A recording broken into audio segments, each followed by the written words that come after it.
45 ಲಕ್ಷ 50 ಲಕ್ಷ ಕಟ್ಟಬೇಕಾದ್ರೆ ನಾವು ಇನ್ನೇನು ಮಾಡೋಕ್ಕಾಗಲ್ಲ. ಮಕ್ಕಳಿಗೆ ಏನಾದ್ರು ಕೊಟ್ಟು ನಾವು ಏನಾದ್ರು ತಗೊಂಡು ಸಾಯ್ಬೇಕಷ್ಟೇ ಬಿಟ್ಟರೆ ಇನ್ನು ನಾವು ಪ್ರತಿಭಟನೆಗೆ ಹೋಗ್ತೀವಿ ಸರ್. ಆಗ ನ್ಯಾಯ ಸಿಗುತ್ತೆ. ಅದರಲ್ಲೂ ನಮಗೆ ಸಿಗ್ಲಿಲ್ಲ ಅಂದರೆ ನಾವು ಇನ್ನೇನು ಮಾಡೋಕ್ಕಾಗಲ್ಲ ಸರ್. ಬರದೇ ಕೂಟು ವಾಣಿಜ್ಯ ತೆರಿಗೆ ಇಲಾಖೆ ಅಧಿಕಾರಿಗಳು ಮತ್ತು ಸರ್ಕಾರದ ವಿರುದ್ಧ ನಾವು ಸರ್ಕಾರದಿಂದಾಗಿ ನಮ್ಮ ಸಾವಿಗೆ ಕಾರಣ ನಾವು ಬರದೇ ಕೂಟು ನಾವು ಇಡೀ ಕುಟುಂಬನೇ ನಾವು ಸೂಸೈಡ್ ಮಾಡ್ಕೊಬಿಡ್ಬೇಕು. ಅದು ಬಿಟ್ಟರೆ ಬೇರೆ ದಾರಿ ಇಲ್ಲ ಸರ್. ಇಲ್ಲ ಸರ್, ನಾವು ಆಲ್ರೆಡಿ ಕಿತ್ತಾಕ್ಬಿಟ್ಟಿದ್ವಿ. ಫೋನ್ ಪೇ ಗೂಗಲ್ ಪೇ ಸ್ಕ್ಯಾನರ್ಗಳನ್ನೇ ಕಿತ್ತಾಕ್ಬಿಟ್ಟಿದ್ವಿ ಬೇಡ ಅಂತ. ನಮಗೆ ಇವಾಗ ಈ ಇಂಡಿಯಾ ಆಗ್ಬಿಟ್ಟಿದೆ. ನನಗೆ ನಾವೊಂದು 5 ವರ್ಷದಿಂದ ಕೆಂಗೇರಿ ಹತ್ರ ಬೇಕರಿ ನಡೆಸ್ತಾ ಇದ್ದೀವಿ. ಈ 5 ವರ್ಷದಿಂದ ಯಾವುದೇ ಥರ ನಮಗೆ ಈ ಒಂದು ಟ್ಯಾಕ್ಸ್ದು ಯಾವುದೇ ಥರ ಒಂದು ಲೆಟರ್ ಆಗಲಿ ಇಲ್ಲ ಒಂದು ಇನ್ಫಾರ್ಮೇಷನ್ ಆಗಲಿ ಯಾವುದು ನಮಗೆ ಸಿಗಲಿಲ್ಲ ಇವತ್ತಿನವರೆಗೂ. ಆದರೆ ಇತ್ತೀಚೆಗೆ ಒಂದು 15 ದಿವಸ ಹಿಂದ್ಗಡೆ ಒಂದು ಲೆಟ್ರ್ ಬಂದಿದೆ ನಮಗೆ. ಲೆಟ್ರ್ ಅಂದರೆ ವಾಟ್ಸಪ್ಪಲ್ಲಿ ಬಂದಿರೋದು ಸರ್. ಇದು ನಮಗೆ ಡೈರೆಕ್ಟಾಗಿ ಪೋಸ್ಟಲ್ಲಿ ಬಂದಿಲ್ಲ, ವಾಟ್ಸಪ್ಪಲ್ಲಿ ಬಂದಿದೆ. ನಾನು ಪ್ರಿಂಟೌಟ್ ತೆಗೆದು ನೋಡ್ಬೇಕಾದ್ರೆ ಈ ಥರ ಒಂದು 47 ಲಕ್ಷ ರೂಪಾಯಿ ಕಟ್ಟಬೇಕು ಅಂತ ಬಂದಿದೆ. 2021 ಇಸವಿಯಿಂದ 2025 ಇಸವಿವರೆಗೂ 4 ವರ್ಷದ್ದು 45 ಲಕ್ಷ ರೂಪಾಯಿ ಕಟ್ಟಬೇಕಂತ ಬಂದಿದೆ. ನಾವು ಇದು ನೋಡಿದ ತಕ್ಷಣ ಒಂಥರ ಕರೆಂಟ್ ಹೊಡೆದಂಗೆ ಆಗೋಯ್ತು, ಶಾಕ್ ಆಗೋಯ್ತು ಸರ್. ನಮಗೆ ಏನಿದು 45 ಲಕ್ಷ ನಾವು ಏನಕ್ಕೆ ಕಟ್ಟಬೇಕು ನಮಗೆ ಗೊತ್ತಾಗಲಿಲ್ಲ. ನಾವು ಯಾರನ್ನೋ ವಿಚಾರಿಸಿದಾಗ ಅವ್ರು ಹೇಳಿದರು, ಸರ್ ನಿಮ್ಮ ಟ್ರಾನ್ಸಾಕ್ಷನ್ ಇಷ್ಟಾಗಿದೆ, ಅದಕ್ಕೋಸ್ಕರ ನೀವು ಇಷ್ಟು ಕಟ್ಟಬೇಕು ಅಂತ ಹೇಳಿದರು. ಬಟ್ ನಮಗೆ ಮೊದಲೇ ಯಾವುದೇ ಇನ್ಫಾರ್ಮೇಷನ್ ನಾವು ಅದಕ್ಕೆ ಏನು ಬೇಕು ಬಿಲ್ಗಳು ಇನ್ನೊಂದು ಮತ್ತೊಂದು ಏನು ಬೇಕೆಲ್ಲ ನಾವು ಇಡ್ತಿದ್ವಿ. ನಮಗೆ ಇದ್ರ ಬಗ್ಗೆ ಯಾವುದೇ ನಮಗೆ ಇದಿಲ್ಲ. ಯಾಕಂದರೆ ನಾವು ಒಂದು ಟೀ ಕಾಫಿ ಮಾಡ್ತಾಯಿದ್ವಿ, ಬನ್ನು ಬ್ರೆಡ್ಡು ಈ ಥರ ಐಟಮ್ಸ್ ನಾವು ಮಾಡ್ತೀವಿ. ಅದಕ್ಕೆಲ್ಲ ಟ್ಯಾಕ್ಸ್ ಇಲ್ಲ ಅಂತ ಹೇಳಿ ನಮಗೆ ಗೊತ್ತಿತ್ತು. ಯಾಕಂದ್ರೆ ಟಿ ವಿಯಲ್ಲಿ ನಾವು ಒಂದ್ಸಲ ನೋಡಿದ್ವಿ ಅದಕ್ಕೆಲ್ಲ ಟ್ಯಾಕ್ಸ್ ಇಲ್ಲ ಅಂತ. ನಾವು ಅದಕ್ಕೆ ಟ್ಯಾಕ್ಸ್ ಇಲ್ಲ, ನಾವು ಯಾವುದೇ ಥರ ಬಿಲ್ಗಳು ಇಟ್ಟಿರಲಿಲ್ಲ. ಆದರೆ ಏಕಾಏಕಿ ಇಷ್ಟೊಂದು ಮೊತ್ತ ಬಂತು ಅಂದರೆ ನಮ್ಮ ಬೇಕ್ರಿ ಮಾರಿದರೆ ಒಂದು 5 ಇಲ್ಲ 6 ಲಕ್ಷ ರೂಪಾಯಿ ಅಷ್ಟೇ ಸರ್. ಅದ್ರ ಮೇಲೆ ನಮ್ಮ ಬೇಕ್ರಿ ವ್ಯಾಪಾರನೂ ಆಗಲ್ಲ. ಅಂದರೆ ನಾವು ಸೇಲ್ ಮಾಡಿದರೆ ಅಂತೇಳಿ ನಾವು 45 50 ಲಕ್ಷ ಕಟ್ಟಬೇಕು ಅಂದರೆ ನಾವು ಎಲ್ಲಿಂದ ಕಟ್ಟೋಣ ಹೇಳಿ ಸರ್. ನಾವು ಊರು ಬಿಟ್ಟು ಊರು ಬಂದವರು ಸರ್. ನಾವು ಮಡಿಕೇರಿಯವರು ಸರ್. ನಮ್ಮ ಸ್ವಂತ ಊರು ನಮ್ಮದು ಮಡಿಕೇರಿ. ಅಲ್ಲಿಂದ ನಾವು ನಮ್ಮ ಫ್ಯಾಮಿಲಿ ಸೇರಿ ನಾವು ಇಲ್ಲಿ ಬಂದಿದ್ದೀವಿ, ಒಂದು ಬೇಕ್ರಿ ಮಾಡ್ಕೊಂಡು ನಾವು ಜೀವನ ಮಾಡ್ತಾಯಿದ್ವಿ.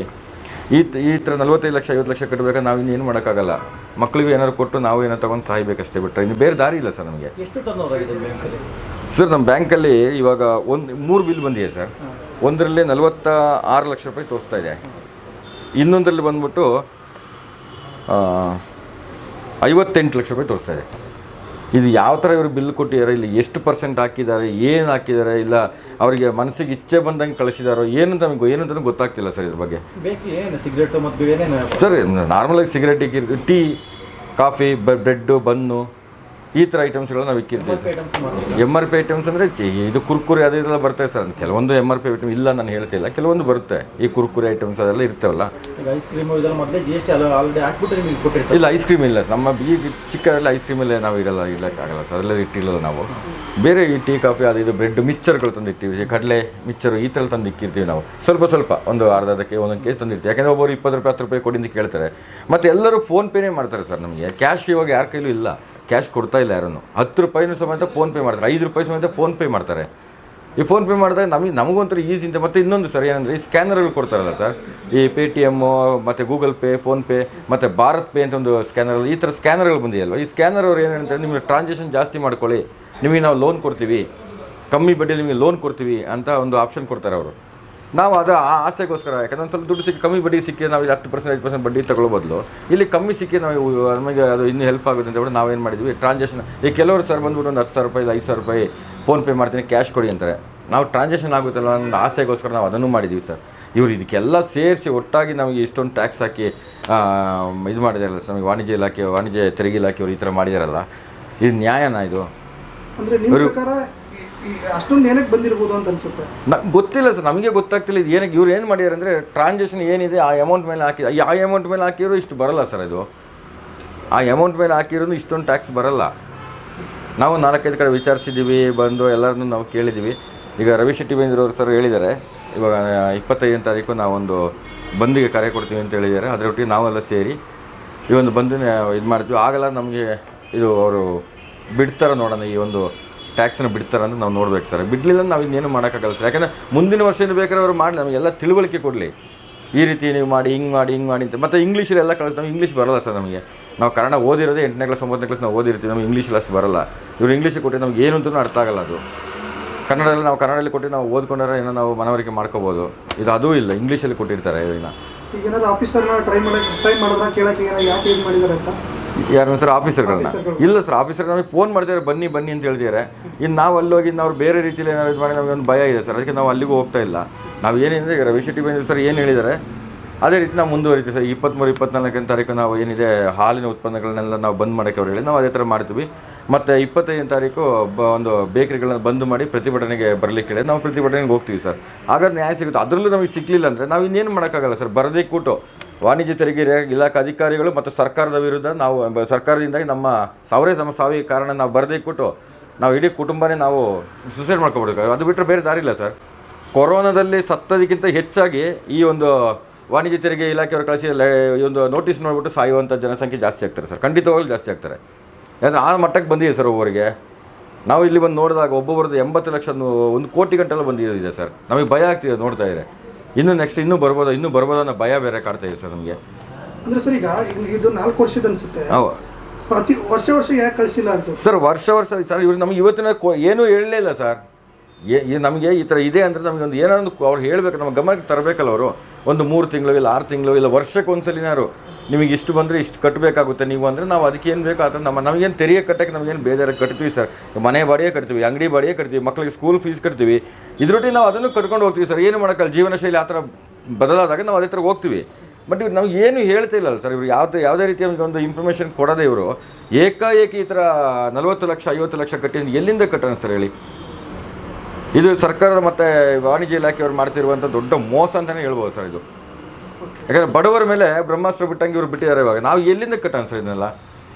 ನಾವು ವ್ಯಾಪಾರ ಮಾಡಿ ನಮಗೆ ಸಿಗೋದು ಒಂದು ದಿವಸ 500 1000 ಸಿಗೋದು ಸರ್. ಬೆಳಿಗ್ಗೆ 4 ಗಂಟೆ ಹೋಗಿ ರಾತ್ರಿ 10 11 ಗಂಟೆವರೆಗೆ ನಾವು ಬರೋದು ಸರ್ ವಾಪಸ್ಸು. ಅದರಲ್ಲಿ ನಮಗೆ ಸಿಗೋ 500,000 ರೂಪಾಯಲ್ಲಿ ನಾವು ಇವರಿಗೆ 40-50 ಲಕ್ಷ ಕಟ್ಟಿ ಅಂದರೆ ಎಲ್ಲಿಂದ ಕಟ್ಟೋಣ ಹೇಳಿ ಸರ್? ತುಂಬ ಕಷ್ಟ ಆಗ್ತಿದೆ ಸರ್ ಇದು. ಈಗ ನೆಕ್ಸ್ಟ್ ವ್ಯಾಪಾರ ಮಾಡೋದಾದರೆ ಫೋನ್ಪೇ ಗೂಗಲ್ ಇಲ್ಲ ಸರ್, ನಾವು ಆಲ್ರೆಡಿ ಕಿತ್ತಾಕ್ಬಿಟ್ಟಿದ್ವಿ. ಫೋನ್ಪೇ ಗೂಗಲ್ ಪೇನ ಸ್ಕ್ಯಾನರ್ಗಳನ್ನೇ ಕಿತ್ತಾಕ್ಬಿಟ್ಟಿದ್ವಿ ಬೇಡ ಅಂತ. ಅದರಿಂದನೇ ಇಷ್ಟು ತೊಂದರೆ ಆಗಿರೋದು ನಮಗೆ ಇವಾಗ. ಡಿಜಿಟಲ್ ಇಂಡಿಯಾ ಅದು ಇದು ಏನೇನೋ ಬಂತು. ನಾವು ಅದನ್ನು ಒಳ್ಳೆ ಈಸಿ ಅಲ್ವಾ ಇದು, ದುಡ್ಡು ಜೋಬಲ್ಲಿ ಇಟ್ಕೊಂಡು ಹೋಗೋದು ಬೇಡ, ಅಲ್ಲೋಗಿ ಮೊಬೈಲಲ್ಲಿ ಹಿಂಗೆ ಮಾಡಿ ಸಾಕಲ್ಲ ಬರುತ್ತೆ ಅನ್ನೋ ಕಾರಣಕ್ಕೆ ನಾವು ಮಾಡ್ಕೊಂಡು ಹೋಗಿದ್ವಿ. ಆದರೆ ಇದೇನಾಗಿದೆ ಅಂದರೆ ಇವಾಗ ಡಿಜಿಟಲ್ ಇಂಡಿಯಾ ಆಗಿಲ್ಲ ಇದು. ಇವಾಗ ನಮಗೆ ವ್ಯಾಪಾರ ಕೊಡ್ತಾ ಬೀಳುತ್ತಲ್ಲ, ನಮಗೆ ಇವಾಗ ಈ ಇಂಡಿಯಾ ಆಗ್ಬಿಟ್ಟಿದೆ.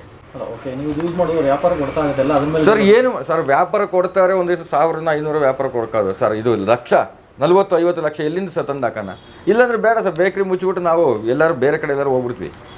ಎಲ್ಲರೂ ಊರ ಕಡೆ ಹೋಗ್ಬಿಟ್ಟು ಗದ್ದೆ ಕೆಲಸನೋ ತೋಟ ಕೆಲಸನ ಮಾಡ್ಕೊಂಡು ಎಮ್ಮೆ ಮೇಯಿಸೋದು ಈ ಥರ ಕೆಲಸಗಳೇನೋ ಮಾಡ್ಕೊಂಡಿರ್ತೀವಿ ಸರ್. ಮೊದಲಲ್ಲಿ ನಾವು ಅದೇ ಥರ ಮಾಡ್ತೀವಿ, ಅದೇ ಥರ ಮಾಡ್ಕೊಂಡಿರ್ತೀವಿ ಸರ್. ಅಲ್ಲೇ ಹೋಗಿ ಇಲ್ಲಿ ಬೇಡ, ಈ ಜೀವನ ಬೇಡ ನಮಗೆ. ಅಷ್ಟು ಬೇಜಾರಾಗ್ಬಿಟ್ಟಿದೆ ಸರ್.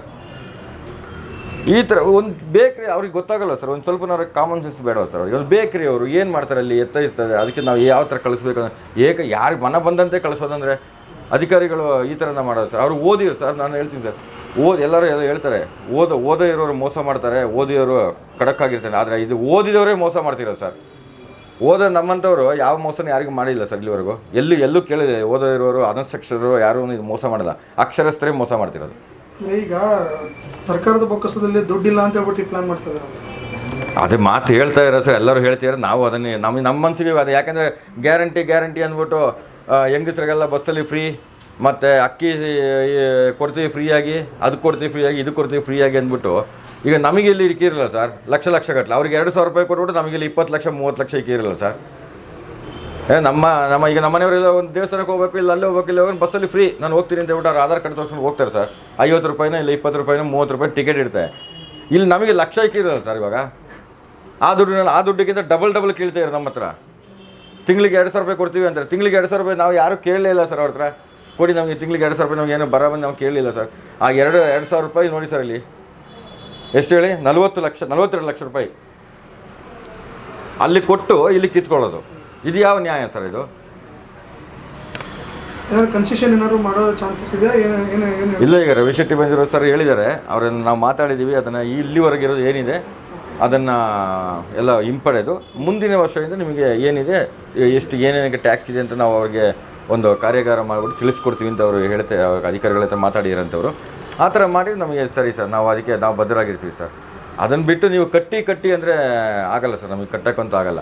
ಕಟ್ಟಿ ಅಂದರೆ ಏನಿಲ್ಲ, ವಾಣಿಜ್ಯ ತೆರಿಗೆ ಇಲಾಖೆ ಇದು ಆಫೀಸ್ ಕಡೆ ಮುಂದೆ ಹೋಗಿ ಅಲ್ಲೇ ಬೇಕಾದ್ರೆ ಪಾಯ್ಸನ್ ಕುಡಿದು ಇಲ್ಲಿ ಏನೋ ಮಾಡ್ಕೊಂಡು ಅಲ್ಲೇ ಸಾಯ್ತೀವಿ ಸರ್. ಅದು ಬಿಟ್ಟರೆ ನೀವು ಬೇರೆ ದಾರಿ ಅಲ್ಲೇ ಇಲ್ಲ, ವಿಧಾನಸೌಧ ಮುಂದೆನೋ ಎಲ್ಲ ಇದೇ ಮಾಡೋದು. ಇದು ಬಿಟ್ಟರೆ ಬೇರೆ ದಾರಿ ಇಲ್ಲ ಸರ್ ನಮಗೆ. 4-5 ಲಕ್ಷ ಇರೋ ಅಂಗಡಿಗೆ 40 ಲಕ್ಷ 50 ಲಕ್ಷ ಕಟ್ಟೋದ್ರೆ ಎಲ್ಲಿಂದ ಕಟ್ಟೋದು? ಹೌದು ಸರ್, ಅದನ್ನು ನಾನು ಹೇಳ್ತೀನಿ. ಯಾಕೆಂದ್ರೆ ಅಲ್ಲಿರೋ ಅಂಗಡಿ ಮಾತ್ರ ಅಲ್ಲ, ಅಲ್ಲಿರೋ ಐಟಮ್ಸ್ ಎಲ್ಲ ಮಾರಿರೋ ಅಷ್ಟು ಬರಲ್ಲ ಸರ್. ಅಲ್ಲಿ ಏನಿದೆ ಅದೆಲ್ಲ ಮಾರಿರೋದು ಅಷ್ಟು ಬರಲ್ಲ, ಆ ರೇಟಿಗೆ ಬರಲ್ಲ. ಅಮ್ಮಮ್ಮ ಅಂದರೆ ಒಂದು 5-6 ಲಕ್ಷ ರೂಪಾಯಿ ಹೋಗ್ಬೋದು ಸರ್. ಅದಕ್ಕೆ ಅವರು 50 ಲಕ್ಷ 60 ಲಕ್ಷ ಕೊಟ್ಟರೆ ಏನು ಮಾಡೋಣ? ನಾಳೆ ಒಂದು ನ್ಯಾಯ ಬೇಕಲ್ಲ ಸರ್ ಹೇಳೋದಕ್ಕೆ. ಏನೋ ಇವತ್ತು ನಮ್ಮ ಈ ಒಂದು ಹಳನ ಕೇಳೋಕ್ಕೆ ರವಿಶಂಕರ್ ಬೈಂದ್ರ ಸರ್ ಇದ್ದಾರೆ. ನಾವೆಲ್ಲ ಅವರ ಮೊರೆ ಬಂದಿದ್ವಿ. ಅವ್ರೇನೋ ನಮಗೆ ರಕ್ಷಣೆ ಕೊಟ್ಟು ನಮ್ಮನ್ನು ಕಾಪಾಡಬೇಕು ಅಷ್ಟೇ. ಅದು ಬಿಟ್ಟರೆ ನಾವಿನ್ನು ಏನು ಹೇಳೋಕ್ಕಿಲ್ಲ ಸರ್.